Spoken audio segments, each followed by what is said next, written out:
Welcome, everybody, to another great episode of the Alford Sports Tech Show. I'm joined by a fantastic guest. He is an actor. He played Turtle from the show Entourage.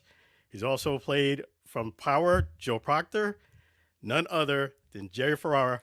And more importantly, he's from my same hometown, Brooklyn, New York. How you doing so far today, Jerry? What's going on, Alan? I like that Brooklyn is strong in the building today. That's right. That's fantastic. And we'll start right there. Talk about your journey from going from Brooklyn, New York to where you're at now. Yeah, but look, Brooklyn was a great place to grow up. I'm sure it still is. I grew up obviously more 80s, 90s in Bensonhurst, Brooklyn. It just was the kind of place where, you go outside, there's a million kids outside. Back in the day, you didn't text anyone. You just, I want to go play with someone. You go knock on their door, And it's the kind of place where, all right, around the block lived your grandma, and then up the street was your cousins, like just family and friends everywhere. It's really shaped me into who I am. But, there also was a downside. It wasn't always the safest place in the world. I kind of knew at some point I might want to go visit somewhere else. So that's why I moved to LA when I was about 20 years old, after I sort of figured out that acting was something I really wanted to pursue. And there was not a whole lot of actors at the time coming out of Brooklyn, New York. Now there's probably thousands of actors in Brooklyn. Yeah, that's fantastic that you made it full circle and you came from Brooklyn to California. So talk about that move. Like, how did you know that you had acting underneath your belt and this was going to be something you're going to pursue? Yeah, look, acting really was, for me, it was just out of a love for like movies and television. It wasn't like, oh, I just need to be in the theater. I just loved movies and TV as a kid, kept me out of trouble. And I wanted to do something in that. And acting was the first thing I discovered, and I really took to it. And I moved to LA with nothing really. I had a couple of $100 in my pocket. I knew like one or two people. I did have an agent and a manager. And, I could still close my eyes and remember landing at the airport and going to like my first little studio apartment. And I worked in every restaurant in the San Fernando Valley, waitering and, doing what I can, auditions all day long. And then, again, it was a great time. When you think back in the days where you're like, you don't know what lies ahead, you're in it. And at the time, it feels so hard because you're grinding and you're like, man, this is really, really tough. And is this what I really want to do? Now I look back at those days like emotionally, like, wow, it's just, you didn't even know, but those were the times of your life, not knowing what's ahead and, having like a mission you wanted to accomplish. So. And you got that big break where a lot of people in, Hollywood, they don't. Talk about when you got that big break. Yeah, and like there's so many in sports too, and in acting, Hollywood and entertainment business. There's so many talented people who, whether they don't get their break or it just doesn't quite work out the way it should have, it sucks. I'm lucky, Entourage came around for me. I was only in LA for about 3 years at that point, which is not a lot of time, but for me felt like a long time. And I was bouncing around, like episode of something here and a little indie movie here. And then Entourage came around and I auditioned for Entourage like 50 times before I got it. It was a big search. And then, I got it and I still didn't quite know my life was changing. I kept my job at the restaurant because I didn't know if this show was even going to get picked up. And then once it did, off we went. Yeah, and that's fantastic that you started off small and then you transitioned from that to a much more serious role. Talk about that switch going to Power, playing in that role. Yeah, I always thought in Power was so much fun because, the fans of Power love those characters so much. And Power is the kind of show where any character could kind of catch a bullet at any time. So there was like this healthy anxiety almost where like you never know what could happen at any moment. So for me, also it got me back to New York. I got to move back to New York to act on this TV show that people were beginning to really talk about and love. And it was the best, I got to wear a suit and play an attorney. It was the best. It was probably the best job I've ever had. I hate to even call it a job. And Entourage was too. But Entourage was like the first big job. I was so nervous of like screwing it up that I didn't really get to enjoy it as much because I was nervous. Power was just fun. Just, I don't know. I had such a great time on that show. And if you haven't seen Power, those of you out there, I encourage you to watch it. Not just for me. It's a damn good show. It is. My wife loves it. She can't get enough of it. And with Entourage, it sounded like even though you were on there, it sounded like you were never comfortable. I got comfortable, we did 8 seasons. I would say I probably got comfortable around like season 4 or 5. Not that I was like very uncomfortable. First of all, I had a lot to learn. I was sort of the rookie of the whole cast, They, Kevin Connolly, Kevin Dillon, Piven, Adrian, they all were working definitely longer and more than me to that point. So even though I was pretty confident in my ability, I had the most to learn. So I would say around like season 4, season 5, I really was like, okay, the show is successful. We're not getting canceled. I'm not getting fired because people are enjoying my work. So now I could really start to be a little more carefree about it. Yeah, it definitely sounded like there was a nice transition, and you still have a lot of fun now. I see that you're doing things like traveling to the Knicks games. Talk about you being a sports buff. Yeah, I've made a sneaky part of my career has always been I try to get my hobbies to become jobs, right? Like I love video games, so I started streaming and I started working with the Knicks 2K League team. I obviously am a sports fanatic, so I've started podcasts and try to figure out ways I could watch sports and tell my wife like this is work. I have to watch this stuff, So Yeah. yeah, I mean the Knicks stuff, like sitting courtside at a Knicks game. And if those of you listening or watching are not Knicks fans, I get it. But if you're like me and you're a Knicks fan, that's not supposed to happen. That will never get old to me. I will never take that for granted. The fact that every now and then, occasionally, I get to go sit courtside at the Knicks game. It's the coolest part, other than financial security that my career's given me. That's the coolest thing I've gotten to do. Yeah, I mean, most of us can only dream about being courtside. And just walk us through, how was that when you walk up to your seat and you look around and you got celebs and athletes right there? It's everything you think and more. Now, granted, when I started going to Knicks games, they were not very good. Now, I've been watching the Knicks since '89, since the Trent Tucker game, right? So I lived through the '90s. '90s were a great time to be a Knicks fan. The early 2000s, like '05, '06. It wasn't the best teams in the world, but still to be there, to be that close, it's almost like an out of body experience. You're like, wow, this is what the game looks like if you're playing it. Yeah. Doesn't feel real. It doesn't feel real. And you went back to back too, which is not too often people could do that. You went to back games. Yes. Now, granted, it was the Pelicans and the Pistons. No disrespect to the Pelicans or the Pistons, but it wasn't like I went to back playoff games. But yeah, it was crazy. And then when we went to the Pelicans game, Pelicans beat the Knicks that night. I don't think Brunson played, so Knicks were shorthanded. And then we're getting ready to leave, and I feel this big tap on my shoulder. And I turn around, and I'm like stunned because it's Zion Williamson. And I'm like, does he want to talk to me? Like, what? And he had a great game that night. And he basically was like, he said to me, I'm a big fan of yours, man. I love Entourage. And when I was like injured and rehabbing, like I watched that show, it like got me through. And I was just like, wow, man, that's a real big compliment. And I'm obviously a big fan. I was going to name if the Knicks got the #1 pick and drafted Zion Williamson, I already told my wife, our first son, she was pregnant at the time, like we're naming him Zion. We knew it was a boy. If Zion comes to because he's going to save the Knicks. So, again, Alan, it's surreal. Like, I'm not saying this in like a braggish way. I'm saying this in a way like it feels like a dream. I shouldn't be here. I should be doing this. I'm just like a normal dude from Brooklyn. Like I'm nothing special.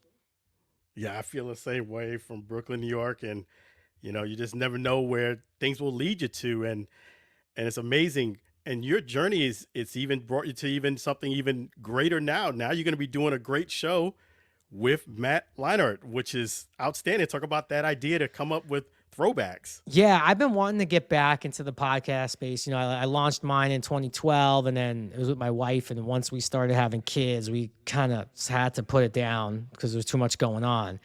But I've been having the itch. Like, I love this format. You know, growing up on sports talk radio, like, this is what I love. And so I started talking with Sinclair about doing a show, and some names were being brought up, and they brought up Matt Leinart's name. I'm like, wait a minute, stop. Matty Ice? That's the real Matty Ice, by the way. You know, we were in LA at the same time. You know, he was winning a Heisman. I was starring on Entourage. We could have been friends back then. So something about it just felt right. And we've been working on it since February, basically, getting it ready. And I'm pretty proud of it. And I'm just ready to go. Like, it launches next week. I'm ready to go. That's right. It launches, in fact, a week from today, Yes. Thursday, you know, on the 5th.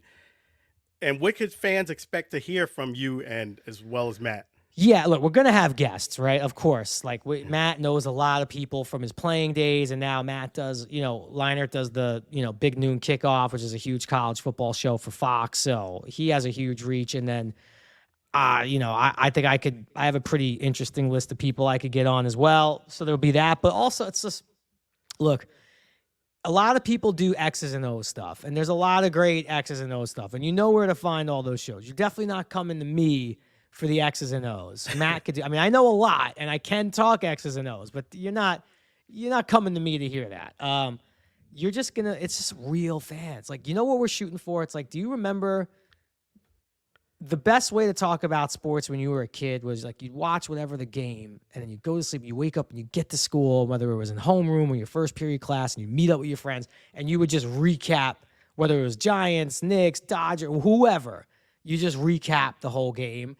And some of it made a lot of sense. Some of it didn't. Some people were arguing. That's what we're going for. We're going for like that real fan sports talk. And it's interesting because Matt, you know, Matt's a player. Like, he played, so he has some stories that are going to blow your mind from his playing days, you know. And dude, like, to hear his story about the night he won the Heisman is just insane. Yeah, I mean, he didn't just play. The guy was a baller. Yeah. And in fact, that was his thing. If no one has seen that, watch 30 for 30 Trojan War, and you'll learn all about his teammates call him Lionheart. Not Leinart, you know? And that's one of the best college football teams of all time. I'm sorry, whatever. I just, on paper, if I am playing like NCAA on, you know, I'm like, oh, I want to play with that USC team, Reggie Bush, and that team was insane. Exactly. In fact, you know, you're right, and he won a Heisman, so he definitely. Oh, he has the Heisman like like when we do the show remote. It's in his office. Like, I see the Heisman just like the way I'm looking at you. I see the Heisman when he's doing the show. I don't have anything nearly as cool. But it's great that you guys have both two different perspectives. And are you more into basketball than he is? He's pretty well rounded. Obviously, like, college football's his living at the, you know, and it's his job. But and he played in the NFL. But no, he's a huge basketball fan. He's a huge Kobe fan, Laker guy. I would say I'm probably a bigger basketball fan only because I'm just a psycho about the Knicks at this point, you know. But I'm a psycho about the Giants too. I just, you know, the Giants have won me rings, so I go a little easier on the Giants than the Knicks these days. But he says it best. He's like, you know, he's like a Dodger fan, but he thinks I'm not. He just likes watching me watch games because he's like, I'm not a fan of a team like that. I was like, I don't know, maybe it's because I played or whatever. It's like, I just don't have that. And he watched the Knicks Pacers playoff game where OG Anunoby pulled his hamstring with me, and he saw how I react, and he was just dying laughing the whole time. You know, with you having this show now, I know one of the toughest things me having the show too is keeping the schedule. Will it be something that you and him will pretty much stay constant on? Yeah, we record every Wednesday. We're there for you Thursday mornings, right at the top. And a lot of it will be in person when we can. And then Matt's on the road a lot with the football show, so I'm gonna maybe go to some college campuses and meet him and do the show from there. But yeah, no, we're dialed in. It's every Thursday morning. Yeah, so it sounds like it's gonna be a lot of fun and a lot of things that people probably didn't see. A lot of guests. And is anybody from Power or Entourage you're figuring on bringing on? Oh, for sure. Like, look, we're definitely gonna have And that's anything with a new show. You kind of go through a lot of the friends and family first. We're definitely gonna have Amari. Amari played college football. He played at Georgia. Played in the NFL. Amari's a great athlete himself. We'll definitely have some power folks on. And Entourage, I mean, yeah, those are my, that's my family, right? Like, so I don't know if Adrian's going to call and talk about sports nearly as much, but Connolly and Dylan they're pretty big sports guys. So it'll be easy. And also, we had so many great athlete cameos on Entourage. I really want to talk to some of the we had Strahan and Phil Mickelson and LeBron and Tom Brady, obviously. Like, I want to get some of these cameos we've had on the show over the years and bring them on with us. Oh, I think you're going to be able to do it. I mean, you guys, you got a big network, We'll let me see. let me show the fans some of the pictures there, There they are. Look at that. I mean, go. that's like an iconic Sports Illustrated cover right there. Yeah, that's 2 Heisman Award winners right there. And let me show you here, and that's you. Oh, we'll get Joe Shakura on. Chicago guy, loves the Bulls and the Bears. Was a boxer. We'll get Joe on the show for sure. Yes, that's awesome. I did. You got, there's your co-host. Yeah, look, I know we're in good shape because we released the trailer on Twitter, and I'm already getting short jokes compared to him. I mean, he's like 6'5". Like, look at that. He's like, all right, I get it. I'm short. I know I am. I'm not, but he's also 6'5". Like, come on. He's well above the national average of height. Yeah, I mean, 6'5", props to Matt, but that's big dude. You can't teach height. 6'5" is 6'5". No. And he's kind enough to say I'm 5'8". I'm 5'6". I am not 5'8". So don't listen to him. He's lying. Yeah. And, I'm about your height, so I definitely know the feeling. Yeah. Yeah. It's all good, though. But, I wanted to also get your thoughts on one more thing, is that you actually had, like, I would say, an apostasy. You lost some weight because of your doctor. Talked about that. Yeah, man. I look, I come from a family, big Italian family in Brooklyn. We settled a lot of drama with food, right? Like, oh, you had a bad day, have a bowl of pasta, like that's how we handled disputes. But look, I wasn't, I was kind of like a chubbier kid, but then I started playing sports and I thinned out. But when I moved to LA and I started working and, I started putting on a lot of weight. So by the time I got to like 30 years old, I was almost 200 pounds, which is, again, 5'6", pretty big guy. So, I had a doctor kind of tell me it's a lot easier to start getting in shape now than when you're in your 40s and maybe you be married with kids, then it's a lot harder. And so I did it. And I lost about 60 pounds. I put about 10 of it, maybe 15 of it back. But, I'm like 155 now. I feel like that's a comfortable cruising weight. It was one of the hardest things I ever had to do. I'm actually most proud of that. That's one of the things I'm most proud of that I've accomplished, because anyone out there watching and listening, whether you're trying to lose weight or quit something or start something, look, it's hard. Go easy on yourself, but in the same breath, hold yourself accountable. You could have one bad day. Try not to have 2 or 3 in a row, because then you're just not doing it, So right. It was a long road for me, and it's still a long battle. I got to get myself back in the gym. I took like 2 weeks off. I got to get myself back in. That's right. No problem. Well, you're going to be busy now. Make sure you guys tune in to Throwbacks. Yes. It's going to be definitely every week, Thursday. It premieres next Thursday, a week from today. And it's going to be outstanding. Definitely. Thank you, Alan. You're welcome. Thank you so much. I appreciate you. Keep up. Keep up the good work. Let's talk again. You got to come on and talk with Matt. You got to come on. Talk some sports with us. Consider it done. I would love to. All right, Alan. Have a good one. You do the same. Likewise. Take care. God bless.